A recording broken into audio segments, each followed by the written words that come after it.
ਸਤਿ ਸ਼੍ਰੀ ਅਕਾਲ ਜੀ। ਪੰਜਾਬੀ ਰੇਡੀਓ ਤੇ ਪੰਜਾਬੀ ਟੀਵੀ ਯੂਐਸਏ ਵੇਖ ਸੁਣ ਰਹੇ ਸਾਰੇ ਸਰੋਤਿਆਂ ਦਾ ਬਹੁਤ-ਬਹੁਤ ਸਵਾਗਤ ਹੈ ਇਸ ਸਮੇਂ ਦੇ ਵਿਸ਼ੇਸ਼ ਪ੍ਰੋਗਰਾਮ ਖਬਰ ਤੇ ਨਜ਼ਰ ਦੇ ਵਿੱਚ।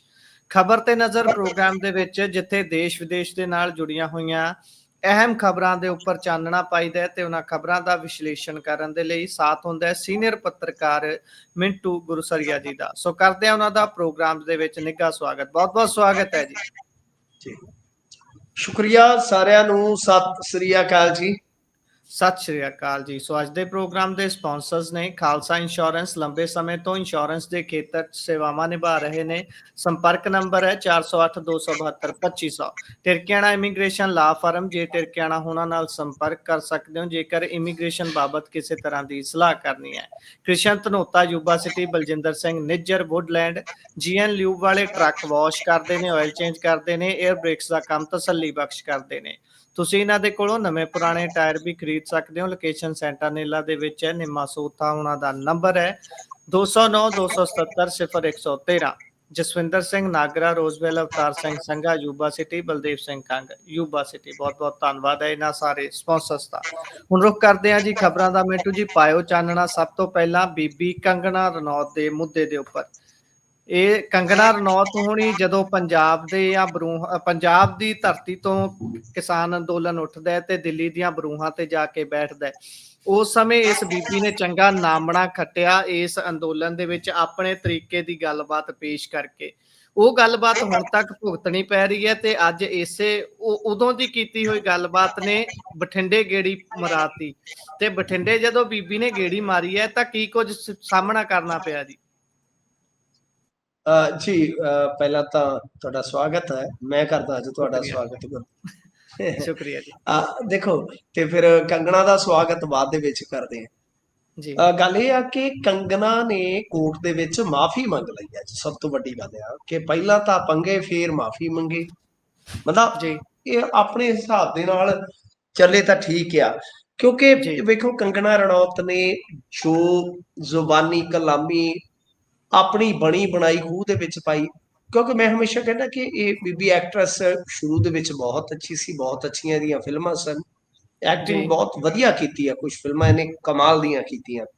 ਪਰ ਪਤਾ ਨਹੀਂ ਕਿਉਂ ਫਿਰ ਫਿਲਮਾਂ ਬਣੀਆਂ ਬਿਲਕੁਲ ਧਿਆਨ ਹਟਿਆ ਤੇ ਉਸ ਤੋਂ ਬਾਅਦ ਰਾਜਨੀਤੀ ਦੇ ਵਿੱਚ ਰੁਚੀ ਜਾਗੀ ਤੇ ਇੱਕ ਵਿਸ਼ੇਸ਼ ਵਿਚਾਰਧਾਰਾ ਵਾਸਤੇ ਇਸ ਬੀਬੀ ਨੇ ਜਿਸ ਹੱਦ ਤੱਕ ਜਾ ਕੇ ਬਦ ਕਲਾਮੀ ਕੀਤੀ ਆ, ਜਿਸ ਤਰ੍ਹਾਂ ਦਾ ਕੱਟੜਪੁਣਾ ਤੇ ਜਿਸ ਤਰ੍ਹਾਂ ਦਾ ਇਸਨੇ ਸ਼ਕਤੀ, ਮੈਂ ਤੇ ਕਹੂੰਗਾ ਕਿ ਹਿੰਸਕ ਵਰਤਾਰਾ ਅਖਤਿਆਰ ਕੀਤਾ, ਉਹ ਬਿਲਕੁਲ ਆਪਾਂ ਕਹਿ ਲਈਏ ਕਿ ਸ਼ੋਭਨੀਕ ਨਹੀਂ ਹੁੰਦਾ ਕਿਸੇ ਵੀ ਐਕਟਰ ਵਾਸਤੇ ਜੀ। ਤਾਂ ਉਸ ਤੋਂ ਬਾਅਦ ਚਲੋ ਮਾਮਲਾ ਦਰਜ ਹੋਇਆ। ਤੁਹਾਨੂੰ ਪਤਾ ਹੀ ਆ ਮਹਿੰਦਰ ਕੌਰ ਨੂੰ ਇਹਨੇ 100 ਰੁਪਏ ਵਾਲਾ ਕਿਹਾ ਸੀਗਾ, ਤੁਹਾਨੂੰ ਪਤਾ ਹੀ ਆ, ਕਮੈਂਟ ਉਹਨੂੰ ਤੇ ਦੁਹਰਾਉਣ ਦੀ ਜ਼ਰੂਰਤ ਨਹੀਂ। ਫਿਰ ਇਹਦੇ ਤੇ ਮੁਕੱਦਮਾ ਬਣਿਆ ਤੇ ਇਸਨੇ ਮੁਕੱਦਮਾ ਰੁਕਵਾਉਣ ਵਾਸਤੇ, ਆਪਣੀ ਪੇਸ਼ੀ ਬਚਾਉਣ ਵਾਸਤੇ ਸੁਪਰੀਮ ਕੋਰਟ ਤੱਕ ਪਹੁੰਚ ਕੀਤੀ। ਪਰ ਬਹਾਦਰਗੜ੍ਹ ਜੰਡੀਆਂ ਦੀ ਰਹਿਣ ਵਾਲੀ 87 ਸਾਲਾ ਮਹਿੰਦਰ ਕੌਰ ਨੇ ਆਖਿਆ, ਉਹਨੇ ਆਖਿਆ ਐਸੀ ਕੀਤਾ ਸੀ, ਤੈਨੂੰ ਇੱਕ ਵਾਰੀ ਇੱਥੋਂ ਕੰਗਣਾ ਬਠਿੰਡੇ ਦੀਆਂ ਗਲੀਆਂ ਚੋਂ ਪੈਣਾ ਲੱਗਣਾ। ਤਾਂ ਗੱਲ ਇਹ ਆ ਕਿ ਅੱਜ ਹੁਣ ਕੰਗਣਾ ਰਣੌਤ ਨੂੰ, ਕਿਉਂਕਿ ਸੁਪਰੀਮ ਕੋਰਟ ਨੇ ਰਾਹਤ ਦੇਣ ਤੋਂ ਇਨਕਾਰ ਕਰ ਦਿੱਤਾ ਸੀਗਾ, ਤਾਂ ਕੰਗਣਾ ਰਣੌਤ ਨੂੰ ਅੱਜ ਬਈ ਆਉਣਾ ਪਿਆ। ਤੇ ਜਦੋਂ ਇਹ ਫਿਰ ਪੇਸ਼ ਹੋ ਕੇ ਆਈ ਆ ਤਾਂ ਇਸਨੇ ਕਿਹਾ ਕਿ ਦੇਖੋ, ਮੀਡੀਆ ਦੇ ਮੁਖਾਤਬ ਹੋ ਕੇ ਕਿ ਬਈ ਮੇਰਾ ਉਹਦੇ ਵਿੱਚ ਕੋਈ ਆਪਦਾ ਵਾਕ ਹੈ ਹੀ ਨਹੀਂ ਸੀ।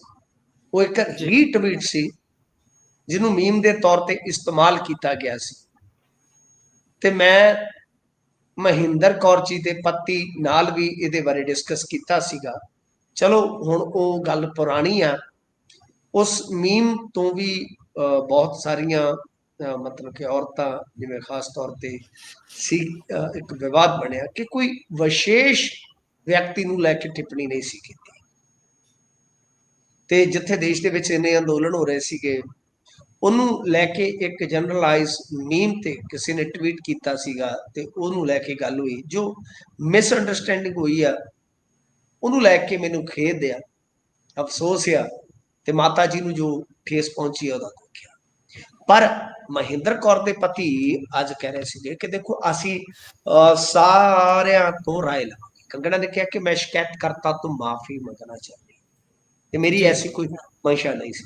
पर उन्होंने कहा कि वेखो जी गल ये आ कि असी सारिਆਂ ਦੇ ਨਾਲ राय करांगे। इधर कंगना ने हाजरी छूट वास्ते हुण देखो मुकदमा तो खुल गया ना, जी मुकदमा खुल गया ਤਾਂ कंगना रनौत ने ਹਾਜ਼ਰੀ ਛੋਟ ਤੋਂ ਭਾਵ ਕੀ ਆ ਗੁਰਪ੍ਰੀਤ ਜੀ ਕਿ ਇੱਕ ਅਰਜ਼ੀ ਫਾਈਲ ਕੀਤੀ ਜਾਂਦੀ ਹੈ, ਕੋਰਟ ਨੂੰ ਕਿਹਾ ਜਾਂਦਾ ਹੈ ਕਿ ਤੁਸੀਂ ਹਾਜ਼ਰੀ ਮਾਫ ਕਰ ਦਿਓ, ਮਤਲਬ ਕਿ ਇਹ ਜਿਹੜੀ ਹਾਜ਼ਰੀ ਫਿਜ਼ੀਕਲੀ ਇਹਨੂੰ ਆਉਣਾ ਪਿਆ ਕਿ ਉਹਦੇ ਤੋਂ ਛੋਟ ਦੇ ਦਿੱਤੀ ਜਾਵੇ।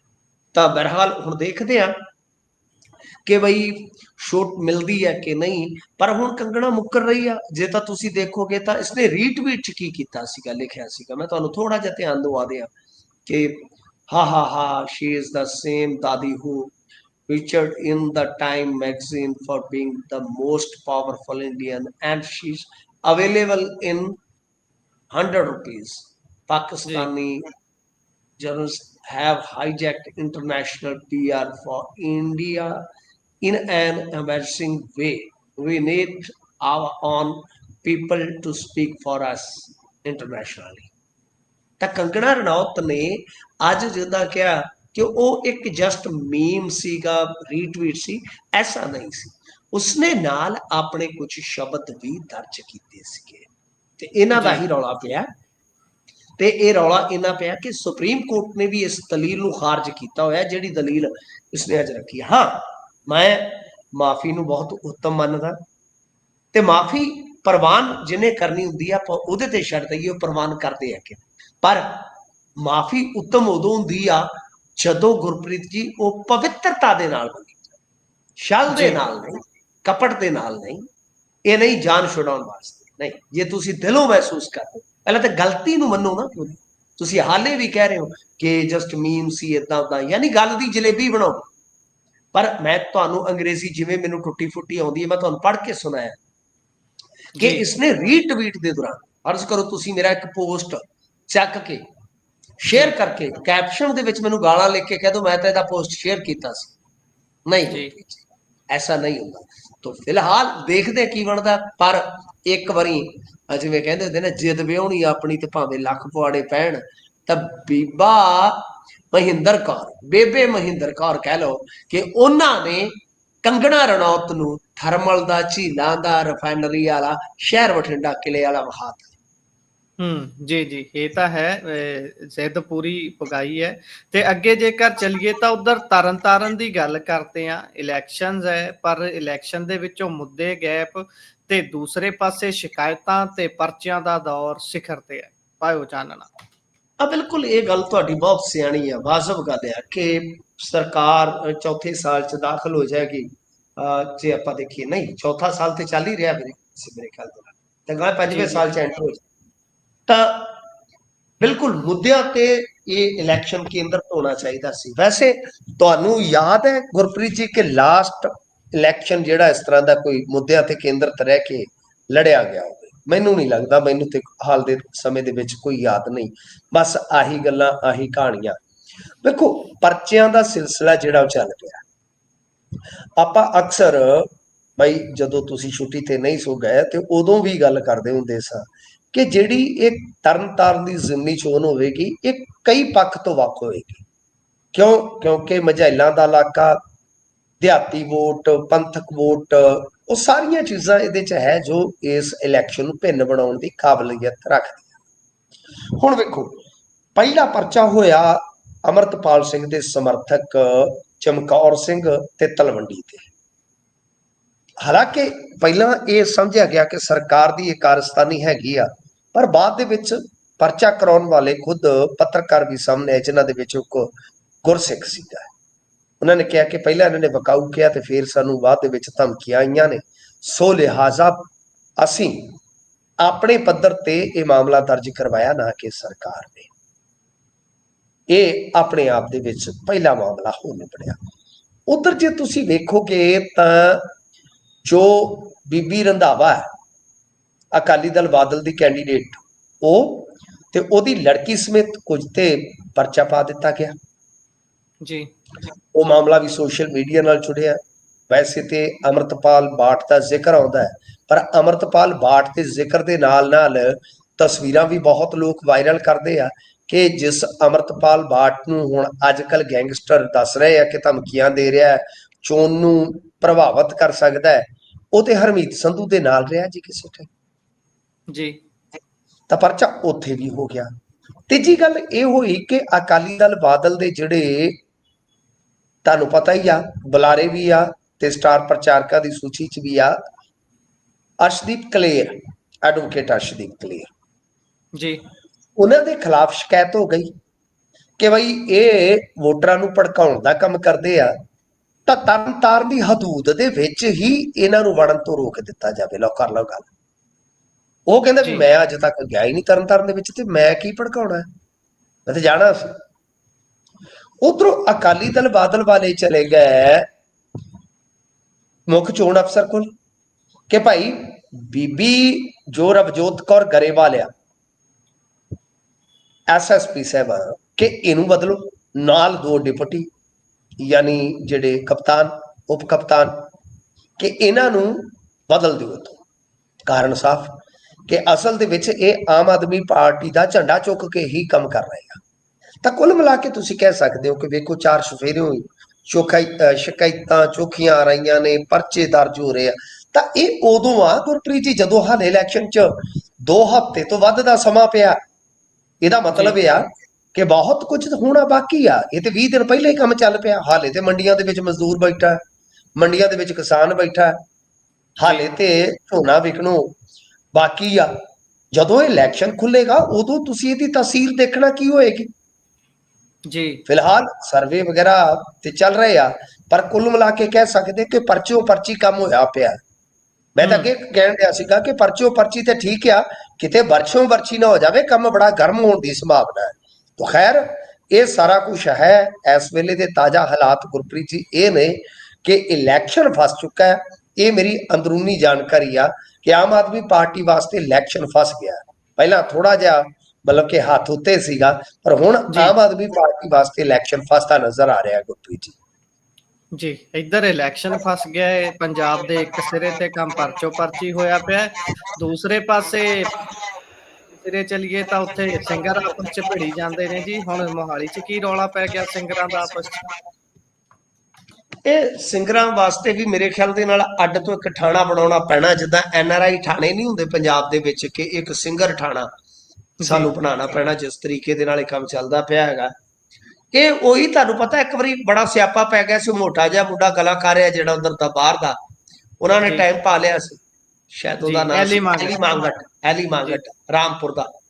ਤਾਂ ਐਲੀ ਮਾਂਗਟ ਨੇ ਜਦੋਂ ਸਿਆਪਾ ਪਾ ਲਿਆ ਇਹ ਰੰਧਾਵਾ ਬ੍ਰਦਰਸ ਦੇ ਨਾਲ, ਕੁਲਦੀਪ ਰੰਧਾਵੇ ਦੇ ਭਤੀਜੇ ਮਾਝੇ ਵਾਲੇ ਮਝੈਲ ਨੇ ਵੀ ਭਾਊ ਨੇ ਜੀ, ਇੱਕ ਭਾਊ ਨੇ ਉੱਤੇ ਅੱਜ ਕੱਲ ਤੁਹਾਨੂੰ ਪਤਾ ਸਿੰਗਰ ਤੇ ਉਤੋਂ ਆ ਕੇ ਰਹਿੰਦੇ ਨੇ ਮੁਹਾਲੀ, ਤੇ ਫਿਰ ਪੇਚੇ ਤੇ ਪੈਣੇ ਹੀ ਪੈਣੇ। ਅੱਛਾ, ਐਲੀ ਮਾਂਗਟ ਵਾਲਾ ਕੰਮ ਤਾਂ ਅਸੀਂ ਵੇਖਿਆ ਹੀ ਆ, ਕਿੰਨਾ ਖਾੜਾ ਖਿਲ ਰਿਹਾ। ਉਸ ਤੋਂ ਬਾਅਦ ਫਿਰ ਬਈ ਇਹਨਾਂ ਦੇ ਹੋਰ ਵੀ ਵਿਵਾਦ ਜਿਹੜੇ ਪਰਸਨਲ ਕੁਝ ਵਿਵਾਦ ਸੀ, ਮੈਂ ਉਧਰ ਜਾਣਾ ਨਹੀਂ ਚਾਹੁੰਦਾ। ਜਨਾਨੀ ਵਾਲਾ ਵੀ ਵਿਵਾਦ ਦੋਵਾਂ ਚੋਂ ਇੱਕ ਦਾ ਛਿੜਿਆ, ਬਹੁਤ ਜ਼ਿਆਦਾ ਠਾਣਿਓ ਕਠਾਣੀ ਮਾਮਲਾ ਗਿਆ। ਤਾਂ ਫਿਰ ਉਸ ਤੋਂ ਬਾਅਦ ਹੁਣ ਇਹ ਜਿਹੜਾ ਤਾਜ਼ਾ ਤਰੀਨ ਮਾਮਲਾ ਹੈ ਬੈਸਟ ਕਮਾਲ ਜਿਹੜਾ ਮੁਹਾਲੀ ਦਾ ਬੜਾ ਮਸ਼ਹੂਰ ਆ, ਉੱਥੋਂ ਕਿਤੇ ਨਿਕਲਦੇ ਵਕਤ ਕੋਈ ਮੂਵੀ ਮਾਵੀ ਤੁਹਾਨੂੰ ਪਤਾ ਰਾਤ ਨੂੰ ਦੇਖ ਕੇ ਨਿਕਲਦੇ ਨੇ, ਨਾਲ ਬੀਬੀਆਂ ਵੀ ਸੀ ਤੇ ਨਾਲ ਇਹ ਵੀ ਸੀ, ਤੇ ਉੱਥੇ ਕਿਤੇ ਗੱਡੀ ਗੁੱਡੀ ਖਹਿ ਗਈ ਆ, ਗੱਡੀ ਨਾਲ ਗੱਡੀ ਖਹਿ ਗਈ ਤੇ ਫਿਰ ਸਿਆਪਾ ਪੈ ਗਿਆ, ਚੱਕ ਲੋ ਹੋ ਗਏ ਜੀ ਸ਼ਿੰਦਾ ਜੀ। ਸੌਰੀ, ਅੱਛਾ ਗੱਲ ਇਹ ਆ ਕਿ ਬਈ ਗੁਰਪ੍ਰੀਤ ਜੀ ਜੇ ਆਪਾਂ ਵੇਖੀਏ ਤੇ ਉਸ ਤੋਂ ਬਾਅਦ ਤੇ ਦੱਸਦੇ ਕਿ ਠਾ ਵੀ ਹੋ ਗਈ ਜੀ, ਫਾਇਰਿੰਗ ਵੀ ਹੋ ਗਈ ਅਗਨ ਸ਼ਸਤਰ ਦੇ ਨਾਲ। ਮਤਲਬ ਕਿ ਕੰਮ ਚੋਖਾ ਹੀ ਚੱਲਦਾ ਪਿਆ ਸੀਗਾ, ਤੁਸੀਂ ਵੇਖੋ। ਤੇ ਉਹਦੇ ਬਾਅਦ ਹੁਣ ਹੋਇਆ ਕੀ ਆ ਕਿ ਪੁਲਿਸ ਨੇ ਇਹ ਮਾਮਲਾ ਜਿਹੜਾ ਦਰਜ ਕਰ ਲਿਆ। ਪੁਲਿਸ ਨੇ ਪਹਿਲਾਂ ਤੇ ਇਹ ਵੇਖਣਾ ਕਿ ਜੇ ਫਾਇਰ ਹੋਇਆ ਤੇ ਕਿਸ ਵੈਪਨ 'ਚ ਹੋਇਆ, ਤੇ ਜੇ ਵੈਪਨ ਦੇ ਵਿੱਚੋਂ ਹੋਇਆ ਤੇ ਉਸਦਾ ਲਾਇਸੈਂਸ ਹੈ ਕਿ ਨਹੀਂ ਹੈ। ਤਾਂ ਯਾਨੀ ਵੀਡੀਓ ਵੀ ਵਾਇਰਲ ਹੋ ਰਹੀ ਹੈ, ਉਹਦੇ ਵਿੱਚ ਬੀਬੀਆਂ ਵੀ ਲੜ ਰਹੀਆਂ ਨੇ ਜੀ, ਆਪਸ ਦੇ ਵਿੱਚ ਗੁੱਥਮ ਗੁੱਥਾ ਹੋ ਰਹੀਆਂ ਨੇ। ਕੁਝ ਬੰਦੇ ਰੋਕਣ ਦਾ ਯਤਨ ਕਰ ਰਹੇ ਨੇ, ਪਰ ਬੀਬੀਆਂ ਵੀ ਫੁੱਲ ਮਤਲਬ ਕਿ ਬਾਕਸਿੰਗ ਕਰ ਰਹੀਆਂ ਨੇ, ਆਪਸ ਦੇ ਵਿੱਚ ਭਿੜ ਰਹੀਆਂ ਨੇ। ਤੁਹਾਨੂੰ ਪਤਾ ਹੀ ਆ ਫਿਰ ਗਾਇਕਾਂ ਦੀ ਫੈਮਿਲੀ, ਗਾਇਕ ਅੱਜ ਕੱਲ ਗੀਤ ਵੀ ਚੱਕ ਲੋ ਵਾਲੇ ਜ਼ਿਆਦਾ ਗਾਉਂਦੇ ਨੇ, ਤਾਂ ਇਹ ਰੋਡ ਰੇਜ ਦਾ ਮਾਮਲਾ ਸੀਗਾ। ਉਸ ਤੋਂ ਬਾਅਦ ਫਿਰ ਇਹ ਇੱਥੋਂ ਤੱਕ ਗਿਆ ਤੇ ਇੱਕ ਪਾਸੇ ਕਹਿੰਦੇ ਆ ਕਿ ਪ੍ਰਤਾਪ ਰੰਧਾਵਾ ਆਪਣੀ ਮਰਸਡੀਜ਼ ਕਾਰ ਦੇ ਨਾਲ ਪਰਿਵਾਰ ਦੇ ਸਮੇਤ ਮੂਵੀ ਵੇਖ ਕੇ ਨਿਕਲ ਰਿਹਾ ਸੀ, ਤੇ ਦੂਜੇ ਪਾਸਿਓਂ ਇਹ ਪ੍ਰਿੰਸ ਰੰਧਾਵਾ ਸੀਗਾ। ਤਾਂ ਪ੍ਰਿੰਸ ਰੰਧਾਵਾ ਸੜਕ ਪਾਰ ਕਰ ਰਿਹਾ ਸੀ। ਇਸ ਦੌਰਾਨ ਅਚਾਨਕ ਕਾਰ ਪ੍ਰਿੰਸ ਨੂੰ ਟੱਚ ਕਰ ਗਈ, ਜਿਸ ਤੋਂ ਬਾਅਦ ਇਹ ਸਾਰਾ ਘਟਨਾਕ੍ਰਮ ਵਾਪਰਦਾ ਹੈ। ਤੇ ਪ੍ਰਿੰਸ ਰੰਧਾਵਾ ਤੇ ਹੁਣ ਦੋਸ਼ ਲਗਾ ਹੈ ਕਿ ਉਸਨੇ ਮਤਲਬ ਕਿ ਫਾਇਰ ਕੀਤਾ ਹੈ। ਇਸ ਤੋਂ ਬਾਅਦ ਦੋਵਾਂ ਧੜਿਆਂ ਨੇ ਆਪੋ ਆਪਣੇ ਬੰਦੇ ਬੁਲਾ ਲਏ। ਦੋਸ਼ ਹੈ ਕਿ ਪ੍ਰਿੰਸ ਰੰਧਾਵਾ ਨੇ ਜਿਹੜਾ ਉਦੋਂ ਸੱਦਿਆ ਤਾਂ ਉਸ ਪਾਸਿਓਂ ਫਾਇਰਿੰਗ ਹੋਈ ਆ ਜੀ। ਤੇ ਦੱਸਦੇ ਕਿ ਫਾਇਰਿੰਗ ਹੁੰਦਿਆਂ ਹੀ ਕਾਫੀ ਲੋਕਾਂ ਨੇ ਘੇਰ ਲਿਆ। ਘਟਨਾ ਦੀ ਸੂਚਨਾ ਮਿਲਦਿਆਂ ਪੁਲਿਸ ਦੇ ਅਧਿਕਾਰੀ ਪਹੁੰਚ ਗਏ। ਤਾਂ ਯਾਨੀ ਇਸ ਤੇ ਆਪਾਂ ਜੇ ਦੇਖੀਏ ਬਈ ਥੋੜੀ ਬਹਿਸ ਹੁੰਦੀ ਹੈ ਵੀਡੀਓ ਦੇ ਵਿੱਚ। ਪ੍ਰਿੰਸ ਕਹਿੰਦਾ ਹੈ ਕਿ ਭਾਈ ਪੈਦਲ ਜਾ ਰਹੇ ਵਿਅਕਤੀ ਨੂੰ ਗੱਡੀ ਦੇ ਥੱਲੇ ਦੇ ਕੇ ਮਾਰਨ ਦੀ ਕੋਸ਼ਿਸ਼ ਕੀਤੀ ਗਈ ਸੀ। ਇਸ ਤੋਂ ਬਾਅਦ ਆਵਾਜ਼ ਆਉਂਦੀ ਹੈ ਫੋਨ ਮਿਲਾਓ ਪੁਲਿਸ ਨੂੰ। ਫਿਰ ਕੋਈ ਕਹਿੰਦਾ ਹੈ ਕਿ ਸਭ ਦਾ ਮੈਡੀਕਲ ਕਰਵਾਓ। ਇਹਦਾ ਮਤਲਬ ਇਹ ਹੈ ਕਿ ਆਸੇ ਪਾਸੇ ਦੇ ਲੋਕਾਂ ਨੇ ਕਿਹਾ ਹੋਣਾ ਕਿ ਇਹਨਾਂ ਦਾ ਮੈਡੀਕਲ ਕਰਾਓ, ਖਾਧੀ ਪੀਤੀ ਹੈ। ਇਸ ਤੇ ਪ੍ਰਤਾਪ ਰੰਧਾਵਾ ਕਹਿੰਦਾ ਕਿ ਭੱਜਦਾ ਕਿਉਂ? ਇਸ ਤੇ ਪ੍ਰਿੰਸ ਕਹਿੰਦਾ ਮੈਂ ਤਾਂ ਪੈਦਲ ਜਾ ਰਿਹਾ ਸੀ, ਮੇਰੇ ਤੇ ਤੂੰ ਗੱਡੀ ਚੜਾਤੀ ਹੈ। ਇਸ ਦੌਰਾਨ ਉੱਥੇ ਮੌਜੂਦ ਔਰਤਾਂ ਜਿਹੜੀਆਂ ਭਿੜਦੀਆਂ। ਯਾਨੀ ਮਾਮਲਾ ਜਿਹੜਾ ਹੈ ਉਹ ਰਾਤ ਦਾ, ਕੁਝ ਖਾਧੇ ਪੀਤੇ ਦਾ ਵੀ ਅਸਰ ਨਜ਼ਰ ਆ ਰਿਹਾ ਹੈ। ਤਾਂ ਇਹ ਹੁਣ ਕੁੱਲ ਮਿਲਾ ਕੇ ਇੱਕ ਹੋਰ ਮਸਾਲਾ ਮੀਡੀਆ ਨੂੰ ਮਿਲ ਜਾਣਾ, ਤੇ ਇਹ ਕੰਮ ਜੇ ਵੱਧ ਗਿਆ ਤੇ ਤੁਹਾਨੂੰ ਪਤਾ ਹੀ ਫਿਰ ਖਬਰੋ ਖਬਰੀ ਤੇ ਕੰਮ ਚੱਲੂਗਾ ਹੀ ਚੱਲੂਗਾ। ਤੇ ਇਹ ਰੰਧਾਵੇ ਅਕਸਰ ਗੀਤ ਭਾਵੇਂ ਚਿਰਾਂ ਬਾਅਦ ਕੱਢਣ, ਪਰ ਕੋਈ ਨਾ ਕੋਈ ਸਿਆਪੇ ਦੀ ਖਬਰ ਜ਼ਰੂਰ ਕੱਢ ਦਿੰਦੇ ਜੀ। ਇਹ ਵੀ ਪੀਆਰ ਦਾ ਕਹਿ ਲਈਏ, ਆਪਣੀ ਪ੍ਰਮੋਸ਼ਨ ਦਾ ਨਾਲੋਂ ਨਾਲ ਸਟੰਟ ਦਾ ਹੀ ਤਰੀਕਾ ਹੈ। ਚਲੋ ਅੱਗੇ ਚੱਲਦੇ ਆ। ਉਧਰ ਗੁਰੂ ਤੇਗ ਬਹਾਦਰ ਜੀ ਦੇ ਸ਼ਹੀਦੀ ਦੇ ਸੰਬੰਧ ਦੇ ਵਿੱਚ ਜਿਹੜੇ ਸਮਾਗਮ ਹੋਣੇ ਸੀ ਪੀਯੂ ਦੇ ਵਿੱਚ, ਉਹਨਾਂ ਨੂੰ ਜਦੋਂ ਮਨਜ਼ੂਰੀ ਨਹੀਂ ਮਿਲਦੀ, ਰੱਦ ਕਰ ਦਿੱਤਾ ਜਾਂਦਾ ਹੈ। ਹੁਣ ਉਹ ਵਿਵਾਦ ਲਗਾਤਾਰ ਵੱਡਾ ਹੁੰਦਾ ਜਾਂਦਾ ਹੈ ਜੀ। ਐਸਜੀਪੀਸੀ ਦੇ ਵੱਲੋਂ ਵੀ ਬਿਆਨ ਜਾਰੀ ਹੋਇਆ। ਹਾਂਜੀ, ਐਸਜੀਪੀਸੀ ਨੇ ਵੀ ਇਹਦੇ ਵਿੱਚ ਬਿਆਨ ਜਿਹੜਾ ਹੈ ਉਹ ਤਿੱਖਾ ਦਿੱਤਾ ਹੈ। ਤੇ ਇਸ ਤੋਂ ਇਲਾਵਾ ਜੇ ਆਪਾਂ ਵੇਖੀਏ ਤਾਂ ਇਧਰੋਂ ਮਾਲਵਿੰਦਰ ਸਿੰਘ ਕੰਗ ਜਿਹੜੇ ਮੈਂਬਰ ਪਾਰਲੀਮੈਂਟ ਆ, ਉਹਨਾਂ ਨੇ ਵੀ ਕਿਹਾ ਕਿ ਇਹ ਸਮਾਗਮ ਜਿਹੜਾ ਰੱਦ ਕਰਵਾਇਆ ਗਿਆ ਵਾ, ਇਹ ਆਪਣੇ ਆਕਾਵਾਂ ਦੀ ਕਹਿਣ ਤੇ ਇਹਨਾਂ ਨੇ ਸਾਰਾ ਕੁਝ ਕੀਤਾ। ਮਤਲਬ ਕਿ ਜੋ ਪੰਜਾਬ ਯੂਨੀਵਰਸਿਟੀ ਦੇ ਜਿਹੜੇ ਵਾਈਸ ਚਾਂਸਲਰ ਹੋਣਗੇ ਉਹਨਾਂ ਦਾ ਹੀ ਜ਼ਿਕਰ ਕਰ ਰਹੇ ਨੇ ਕਿ ਦਰਅਸਲ ਕੀ ਹੈ ਕਿ ਪਹਿਲਾਂ ਇਜਾਜ਼ਤ ਮਿਲ ਗਈ ਸੀਗੀ, ਫਿਰ ਉਸ ਤੋਂ ਬਾਅਦ ਅਜਮੇਰ ਸਿੰਘ ਨੇ ਆਉਣਾ ਸੀਗਾ। ਤੁਹਾਨੂੰ ਪਤਾ ਹੀ ਹੈ ਅਜਮੇਰ ਸਿੰਘ ਕਿਸ ਤਰ੍ਹਾਂ ਦੀਆਂ ਸਪੀਚਾਂ ਕਰਦੇ ਆ।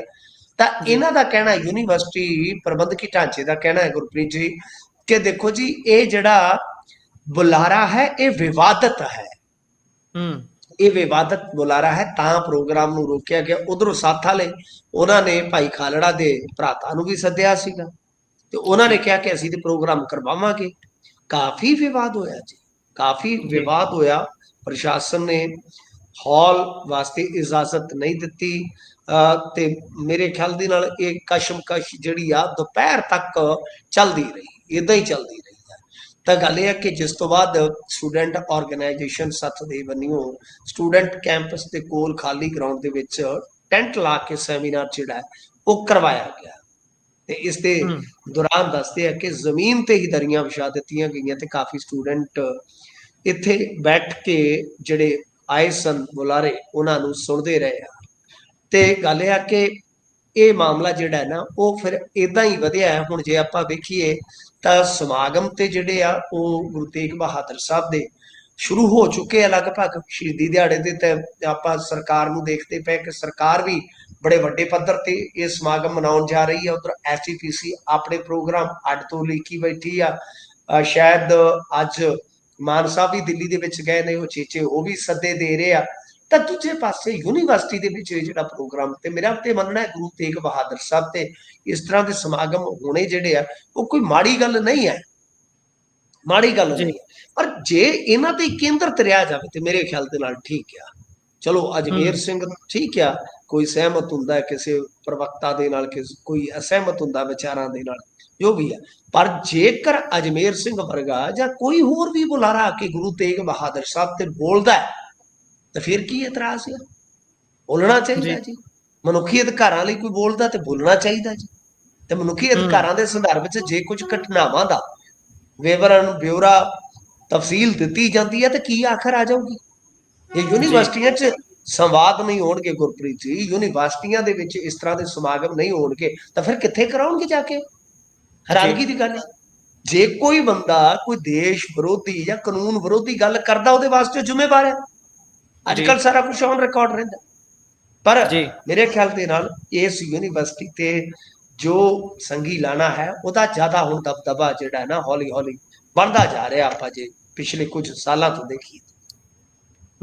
ਜੀ, ਇਹ ਤਾਂ ਬਿਲਕੁਲ ਦਰੁਸਤ ਹੈ ਤੁਹਾਡੇ ਵੱਲੋਂ ਕੀਤੀ ਗਈ ਗੱਲ ਕਿ ਹੁਣ ਉਸ ਲਾਣੇ ਦਾ ਬਹੁਤ ਜ਼ਿਆਦਾ ਦਬਦਬਾ ਹੋ ਰਿਹਾ ਹੈ। ਇਸ ਤੋਂ ਅਗਲੀ ਜੇਕਰ ਗੱਲ ਕਰੀਏ, ਬਹੁਤ ਚਿੰਤਾਜਨਕ ਗੱਲ ਹੈ ਕਿ ਨਾ ਤਾਂ ਆਮ ਲੋਕ, ਨਾ ਤਾਂ ਸਾਡੇ ਵਰਗੇ ਲੋਕ ਜਿਨ੍ਹਾਂ ਦੀ ਡਿਊਟੀ ਹੈ ਉਹਨਾਂ ਚੀਜ਼ਾਂ ਵੱਲ ਧਿਆਨ ਦੇਣਾ ਜਿਹੜੀਆਂ ਕਿ ਕਿਸੇ ਵੱਡੇ ਘਟਨਾ ਦਾ ਕਾਰਨ ਬਣ ਸਕਦੀਆਂ ਨੇ, ਉਹਨਾਂ ਨੂੰ ਚੇਤਾਵਨੀ ਦੇ ਰੂਪ ਦੇ ਵਿੱਚ ਲੋਕਾਂ ਅੱਗੇ ਪੇਸ਼ ਕਰਨਾ। ਗੱਲ ਜਵੰਦਾ ਦੇ ਹੋਏ ਸੜਕ ਹਾਦਸੇ ਦੀ ਕਰ ਰਹੇ ਹਾਂ।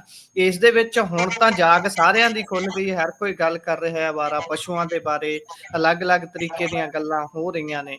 ਪਰ ਇਸ ਜਵੰਦਾ ਮਾਮਲੇ ਦੇ ਵਿੱਚ ਹੁਣ ਜਾ ਕੇ ਸਟੇਟਾਂ ਨੂੰ ਨੋਟਿਸ ਜਾਰੀ ਹੋਏ ਨੇ। ਕਿਹੜੀ-ਕਿਹੜੀ ਸਟੇਟ ਨੂੰ ਨੋਟਿਸ ਜਾਰੀ ਹੋਇਆ ਜੀ? ਕੇਂਦਰ ਵੱਲ ਵੀ ਕੋਈ ਅੱਖ ਪਈ ਹੈ ਜੀ, ਨਿਗਾਹ ਪਈ ਹੈ? ਓਬਵੀਅਸ, ਜਦੋਂ ਹਾਈ ਕੋਰਟ ਦੇ ਵਿੱਚ ਮਾਮਲਾ ਜਾਏਗਾ ਨਾ, ਤਾਂ ਫਿਰ ਸੈਂਟਰ ਨੂੰ ਤੇ ਪਾਰਟੀ ਬਣਾਇਆ ਜਾਏਗਾ। ਤਾਂ ਅੱਜ ਅਦਾਲਤ ਨੇ ਕੇਂਦਰ ਸਰਕਾਰ, ਪੰਜਾਬ, ਹਰਿਆਣਾ, ਚੰਡੀਗੜ੍ਹ ਤੇ ਨੈਸ਼ਨਲ ਮੈਡੀਕਲ ਕਮਿਸ਼ਨ ਨੂੰ ਨੋਟਿਸ ਜਾਰੀ ਕੀਤਾ। ਦੇਖੋ, ਇਹ ਅਵਾਰਾ ਪਸ਼ੂਆਂ ਵਾਲਾ ਮਾਮਲਾ ਜਿਹੜਾ ਹੈ ਉਹ ਅੱਡ ਆ, ਤੇ ਇਹ ਇੱਕ ਹੋਰ ਬੜਾ ਕਹਿ ਲਓ ਕਿ ਮਾਮਲਾ ਜਿਹੜਾ ਗੰਭੀਰ ਹੋ ਜਾਂਦਾ। ਦਰਅਸਲ ਕੀ ਹੈ ਕਿ ਦਾਅਵਾ ਕੀਤਾ ਜਾਂਦਾ ਕਿ ਰਾਜਵੀਰ ਜਵੰਦਾ ਨੂੰ ਜਦੋਂ ਸੱਟਾਂ ਵੱਜ ਗਈਆਂ, ਉਸ ਨੂੰ ਲਾਗਲੇ ਹਸਪਤਾਲ, ਸ਼ੋਰੀ ਹਸਪਤਾਲ ਦੇ ਵਿੱਚ ਖੜਿਆ ਗਿਆ, ਤੇ ਦੱਸਦੇ ਆ ਕਿ ਜੋ ਪਟੀਸ਼ਨ ਦਾ ਗਰਾਊਂਡ ਆ ਕਿ ਉਪਰੁਕਤ ਜਿਹੜਾ ਹਸਪਤਾਲ ਸੀਗਾ ਉਸਨੇ ਫਸਟ ਏਡ ਨਹੀਂ ਦਿੱਤਾ। ਯਾਨੀ ਜੋ ਮੁੱਢਲੀ ਸਹਾਇਤਾ ਇੱਕ ਕ੍ਰਿਟੀਕਲ ਵਿਅਕਤੀ ਨੂੰ ਚਾਹੀਦੀ ਹੁੰਦੀ ਆ, ਮਰੀਜ਼ ਨੂੰ ਚਾਹੀਦੀ ਹੁੰਦੀ ਆ, ਉਹ ਫਸਟ ਏਡ ਨਹੀਂ ਦਿੱਤੀ ਗਈ। ਇਸੇ ਨੂੰ ਆਧਾਰ ਬਣਾਇਆ ਨਵਕਿਰਨ ਸਿੰਘ ਹੋਰਾਂ। ਇਸੇ ਮਸਲਾ ਸਾਫ਼ ਹੈ ਕਿ ਬਈ ਜੇ ਹਸਪਤਾਲ ਆ ਤਾਂ ਘੱਟੋ ਘੱਟ ਠੀਕ ਆ, ਸਾਰੇ ਇਲਾਜ ਇੱਕ ਹਸਪਤਾਲ ਦੀ ਛੱਤ ਹੇਠ ਜੇ ਨਹੀਂ, ਤਾਂ ਤੁਸੀਂ ਕੋਈ ਵੀ ਬੰਦਾ, ਕੋਈ ਵੀ ਮਰੀਜ਼ ਜੇਕਰ ਰੈਫਰ ਕਰਨਾ ਹੈ ਤਾਂ ਘੱਟੋ ਘੱਟ ਫਸਟ ਏਡ ਤਾਂ ਦਿੱਤੀ ਜਾਂਦੀ ਹੈ ਨਾ। ਆਪਣੇ ਹਸਪਤਾਲਾਂ 'ਚ ਵੀ ਆਪਾਂ ਵੇਖਦੇ ਹਾਂ, ਸਰਕਾਰੀ ਹਸਪਤਾਲ ਚਲੇ ਜਾਈਏ, ਕੋਈ ਬੰਦਾ ਜ਼ਿਆਦਾ ਗੰਭੀਰ ਹੋਵੇ ਤਾਂ ਸਭ ਤੋਂ ਪਹਿਲਾਂ ਉਹ ਥੋੜਾ ਬਹੁਤਾ ਮਲਮ ਪੱਟੀ ਜਾਂ ਸਟਿਚਿੰਗ ਜੋ ਵੀ ਹੁੰਦਾ ਕਰਕੇ, ਉਸ ਤੋਂ ਬਾਅਦ ਕਹਿੰਦੇ ਕਿ ਜਾਓ, ਕੋਈ ਟੀਕਾ ਟਪੱਲਾ ਕੁਝ ਨਾ ਕੁਝ ਉਹ ਕਰਦੇ ਨੇ। ਇੱਥੇ ਦਾਵਾ ਹੈ ਕਿ ਉਸ ਹਸਪਤਾਲ ਨੇ ਫਸਟ ਏਡ ਨਹੀਂ ਦਿੱਤੀ। ਹਾਲਾਂਕਿ ਇੱਕ ਮੈਂ ਅਖਬਾਰ, ਦੇਖੋ ਮੇਰੇ ਕੋਲ ਕੋਈ ਉਹਨਾਂ ਦੇ ਆਫੀਸ਼ੀਅਲ ਦਸਤਾਵੇਜ਼ ਤੇ ਨਹੀਂ, ਇੱਕ ਮੈਂ ਅਖਬਾਰ ਦੇ ਵਿੱਚ ਪੜ੍ਹਿਆ ਸੀ ਉਹਨਾਂ ਦਾ ਵਰਸ਼ਨ, ਗੁਰਪ੍ਰੀਤ ਜੀ, ਉਹਨਾਂ ਦਾ ਕਹਿਣਾ ਸੀਗਾ ਕਿ ਅਸੀਂ ਫਸਟ ਏਡ ਦਿੱਤੀ ਆ, 15-20 ਮਿੰਟ ਇਹ ਰਹੇ ਆ, CCTV ਵੀ ਆ, ਤੇ ਜੋ ਅਸੀਂ ਦਵਾਈ ਦੱਪਾ ਕੀਤਾ ਉਹ ਸਾਰੇ ਦਾ ਸਾਰਾ ਸਾਡੇ ਕੋਲ ਔਨ ਪੇਪਰ ਹੈ, ਤੇ ਜੇ ਉਹਨਾਂ ਦੇ ਕੋਲ ਹੈ ਤਾਂ ਉਹਨਾਂ ਅਦਾਲਤ ਦੇ ਵਿੱਚ ਪੇਸ਼ ਕਰਨਾ ਪਵੇਗਾ। ਪਰ ਜੇ ਨਹੀਂ ਤਾਂ ਮੇਰੇ ਖਿਆਲ ਦੇ ਨਾਲ ਉਹ ਹਸਪਤਾਲ ਫਸ ਜਾਏਗਾ, ਕਾਰਵਾਈ ਹੋ ਸਕਦੀ ਹੈ। ਦੂਜੀ ਗੱਲ ਇਹ ਆ ਕਿ ਗਾਂ ਮੈਨੂੰ ਲੱਗਦਾ ਕਿ ਹਾਈ ਕੋਰਟ ਡਾਇਰੈਕਸ਼ਨ ਵੀ ਕਰੇਗਾ ਕਿ ਕੋਈ ਵੀ ਹਸਪਤਾਲ ਜਿਹੜਾ ਹੈ ਉਹ ਇਸ ਤਰ੍ਹਾਂ ਫਸਟ ਏਡ ਤੋਂ ਨਹੀਂ ਮੋੜ ਸਕਦਾ। ਮਤਲਬ ਕਿ ਕੋਈ ਵੀ ਬੰਦਾ ਜਿਸ ਤਰ੍ਹਾਂ ਵੀ ਆ ਕਿ ਉਹਨੂੰ ਹੱਥ ਪਾ ਕੇ ਫਸਟ ਏਡ ਦੇਣੀ ਪਵੇਗੀ ਸਭ ਤੋਂ ਪਹਿਲਾਂ। ਇਸ ਕਰਕੇ ਇੰਤਜ਼ਾਰ ਰਹੇਗਾ। ਫਿਲਹਾਲ ਸੁਣਵਾਈ ਜਿਹੜੀ ਆ ਰਾਜਵੀਰ ਜਵੰਦਾ ਦੇ ਮਾਮਲੇ ਦੇ ਵਿੱਚ ਸ਼ੁਰੂ ਹੋ ਚੁੱਕੀ ਆ। ਤਾਂ ਗੱਲ ਇਹ ਆ ਕਿ ਗੁਰਪ੍ਰੀਤ ਜੀ, ਹੁਣ ਅਵਾਰਾ ਪਸ਼ੂਆਂ ਵਾਲਾ ਮਾਮਲਾ ਜਿਹੜਾ ਉਹ ਸ਼ਾਇਦ ਅੱਡ ਤੋਂ ਚੱਲੇਗਾ, ਪਰ ਫਿਲਹਾਲ ਜਿਹੜਾ ਫਸਟ ਏਡ ਤੇ ਮਾਮਲਾ ਆ ਕੇ ਖੜ ਗਿਆ ਜੀ। ਅਗਲੀ ਜੇਕਰ ਗੱਲ ਕਰੀਏ ਤਾਂ ਉਧਰ ਇੱਥੇ ਜਲੰਧਰ ਦੇ ਵਿੱਚ 800 ਘਰਾਂ ਦੇ ਉੱਪਰ ਗਾਜ ਡਿੱਗਣ ਜਾ ਰਹੀ ਹੈ। ਗੱਲ ਇਹ ਹੈ ਕਿ ਕਹਿੰਦੇ ਸ਼ਾਇਦ ਇਹਨਾਂ ਨੂੰ ਢਾਉਣਾ ਪਊਗਾ। ਦੇਖੋ, ਮੈਨੂੰ ਉਹ ਬਸਤੀ ਜਾਂ ਉਸ ਇਲਾਕੇ ਦਾ ਨਾਂ ਤੇ ਨਹੀਂ ਯਾਦ, ਗੁਰਪ੍ਰੀਤ ਜੀ, ਤੁਹਾਨੂੰ ਆ ਜਾਣਾ ਅੰਬੇਡਕਰ ਨਗਰ ਜੀ, ਨਹੀਂ, ਜਿਹੜਾ ਪਹਿਲਾਂ ਜਿੱਥੇ ਘਰ ਢਾਏ ਗਏ ਸੀ, ਲਤੀਫਪੁਰਾ। ਮੈਂ ਮੁਸਤਫਾਬਾਦ ਅੱਜ ਕਹੀ ਜਾਂਦਾ ਸੀ, ਮੈਂ ਕਿਹਾ ਐਸਾ ਕੋਈ ਨਾਮ ਸੀਗਾ ਲਤੀਫਪੁਰਾ ਜੀ। ਤਾਂ ਗੱਲ ਇਹ ਕਿ ਹਾਲੇ ਤੇ ਉਹ ਜ਼ਖਮ ਲੋਕਾਂ ਦੇ ਹਰੇ ਆ, ਤੁਹਾਨੂੰ ਪਤਾ ਹੀ ਆ। ਦੇਖੋ ਗੁਰਪ੍ਰੀਤ ਜੀ, ਤੁਸੀਂ ਵੀ ਹੁਣ ਤੇ ਕਬੀਲਦਾਰ ਹੋ ਗਏ ਹੋ, ਸਾਡੇ ਸਟਾਫ ਮੈਂਬਰ ਹੋ ਗਏ ਸੁੱਖ ਨਾਲ ਜੀ। ਹਾਲੇ ਤੇ ਚਲੋ ਕੰਮ ਤਾਜ਼ਾ ਹੈ, ਕਬੀਲਦਾਰ ਆ। ਆਡੀਅנס ਦੇ ਵਿੱਚੋਂ ਵੀ ਬਹੁਤ ਸਾਰੇ ਲੋਕ, ਜ਼ਿਆਦਾਤਰ ਕਬੀਲਦਾਰ ਹੀ ਆਪਾਂ। ਘਰ ਬਣਾਉਂਦਿਆਂ ਬੰਦੇ ਦੀ ਜ਼ਿੰਦਗੀ ਲੱਗ ਜਾਂਦੀ ਹੈ ਜੀ। ਘਰ ਬੜੇ ਮੁਸ਼ਕਲ ਬਣਦੇ ਜੀ, ਤੇ ਬਣੇ ਘਰ ਢਹਿ ਜਾਣੇ ਉਹ ਤੇ ਫਿਰ ਕਹਿ ਰਹੀ ਆ ਜੀ ਹੁਣ। ਇਹ ਮਾਮਲਾ ਠੀਕ ਆ, ਇਹ ਜ਼ਮੀਨ ਨਾਲ ਜੁੜਿਆ ਹੋ ਸਕਦਾ। ਦਾਅਵਾ ਕੀਤਾ ਜਾਂਦਾ ਕਿ 60-65 ਕਿੱਲਿਆਂ ਦੇ ਵਿੱਚ ਜੋ ਇਹ ਸ਼ਤੌਤ ਹੋਈ ਆ, ਲਗਭਗ 800 ਘਰ ਦੱਸਿਆ ਜਾ ਰਿਹਾ ਹੈ ਕਿ ਜੀ ਬਈ ਇਹ ਪਾਵਰਕੌਮ ਦੀ ਜ਼ਮੀਨ ਸੀ, ਉਹਨਾਂ ਨੇ ਹਾਸਲ ਕਰ ਲਈ ਆ, ਤਾਂ ਹੁਣ ਇਹ ਜਿਹੜੇ ਘਰ ਆ ਇਹ ਢਾਉਣੇ ਪੈਣਗੇ ਜੀ। ਜੀ ਹੁਣ ਮਸਲਾ ਤੇ ਇਹੋ ਆ ਕਿ ਇੱਕ ਪਾਸੇ ਤੇ ਪ੍ਰਧਾਨ ਮੰਤਰੀ ਆਵਾਸ ਯੋਜਨਾ ਚੱਲਦੀ ਆ, ਬਹੁਤ ਮਤਲਬ ਕਿ ਦਿੱਤੇ ਜਾਂਦੇ ਆ ਕਿ ਬਈ ਜਿਹੜੇ ਝੁੱਗੀ ਝੋਪੜੀ ਵਾਲੇ ਆ ਉਹਨਾਂ ਨੂੰ ਛੱਤ ਮਿਲੇ, ਸਾਰਿਆਂ ਨੂੰ ਛੱਤ ਮਿਲੇ, ਇਸ ਤਰ੍ਹਾਂ ਦੇ ਉਪਰਾਲੇ ਕੀਤੇ ਜਾਂਦੇ। ਤੇ ਦੂਜੇ ਪਾਸੇ ਜਿਨ੍ਹਾਂ ਦੇ ਕੋਲ ਛੱਤ ਹੈ ਯਾਰ, ਉਹਨਾਂ ਦੀ ਛੱਤ ਕਿਵੇਂ ਖੋਹ ਲਈਏ? ਜੀ ਤੇ ਹੈਰਾਨਗੀ ਦੀ ਗੱਲ ਆਉਂਦੀ। 80 ਸਾਲ ਤੋਂ ਕੁਝ ਲੋਕ ਕਹਿੰਦੇ ਕਿ ਅਸੀਂ ਰਹਿ ਰਹੇ। ਪਾਵਰਕਾਮ ਦਾ ਦਾਅਵਾ ਹੈ ਕਿ 65 ਕਿੱਲੇ ਜ਼ਮੀਨ ਸਾਡੀ ਹੈ, ਲੋਕਾਂ ਦਾ ਇੱਥੇ ਕਬਜ਼ਾ।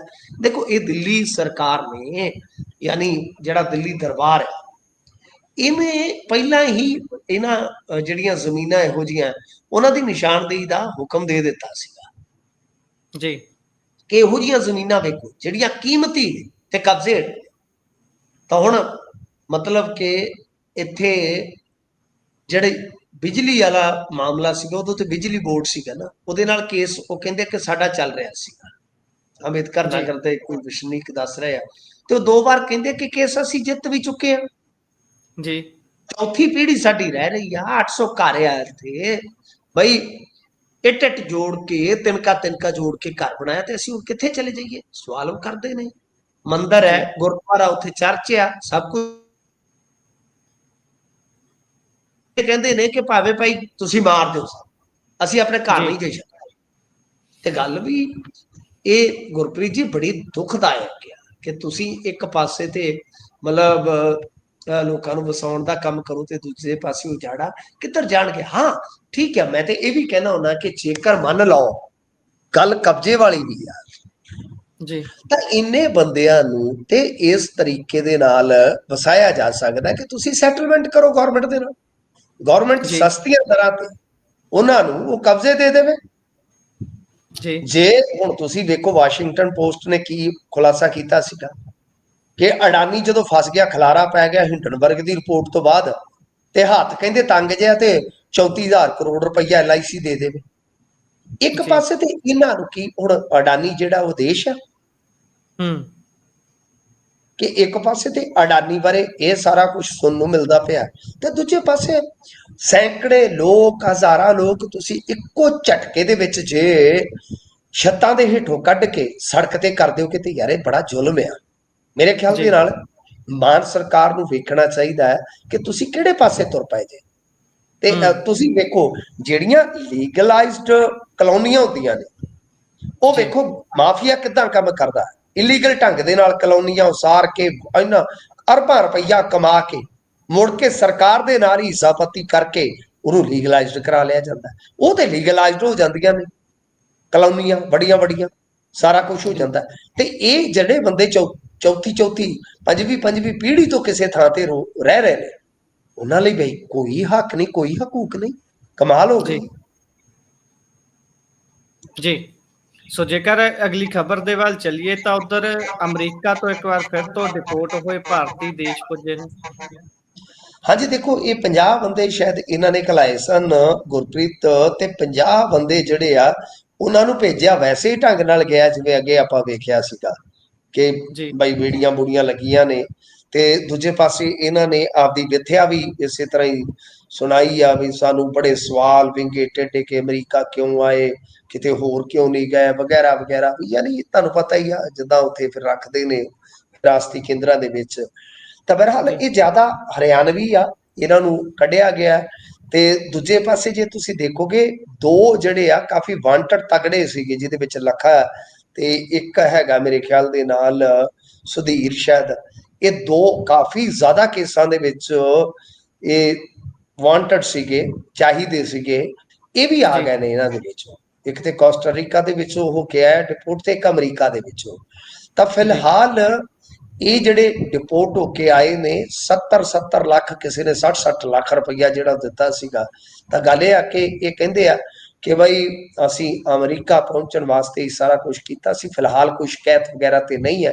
ਤਾਂ ਜਿਨ੍ਹਾਂ ਦੇ ਮੁਕੱਦਮੇ ਬਣੇ ਸੀਗੇ ਇਹਨਾਂ 50 ਦੇ ਵਿੱਚੋਂ ਸ਼ਾਇਦ ਇੱਕ ਅੱਧ ਹੋਰ ਹੈ ਜਿਹਦਾ ਕੋਈ ਚੈੱਕ ਬਾਉਂਸ ਵਗੈਰਾ ਦਾ ਮੁਕੱਦਮਾ ਚੱਲਦਾ ਸੀ, ਉਹਨੂੰ ਹਿਰਾਸਤ 'ਚ ਲੈਣ ਤੋਂ ਇਲਾਵਾ ਬਾਕੀਆਂ ਨੂੰ ਇਹਨਾਂ ਨੇ ਘਰੋਂ ਘਰੀ ਛੱਡਣ ਦਾ ਫੈਸਲਾ ਕਰ ਦਿੱਤਾ। ਤਾਂ 54 ਆਏ ਨੇ ਜੇ ਆਪਾਂ ਦੇਖੀਏ ਤਾਂ ਇਹ 54 ਜਿਹੜੇ ਆ ਇਹ ਉਤਰੇ ਆ ਹਰਿਆਣੇ ਦੇ ਆ ਸਾਰੇ, ਜਿਹੜੇ ਅਮਰੀਕਾ ਗਏ ਸਨ। ਕਿਸੇ ਨੇ 60 ਲੱਖ ਦਿੱਤਾ, ਕਿਸੇ ਨੇ 70 ਲੱਖ ਦਿੱਤਾ ਜੀ।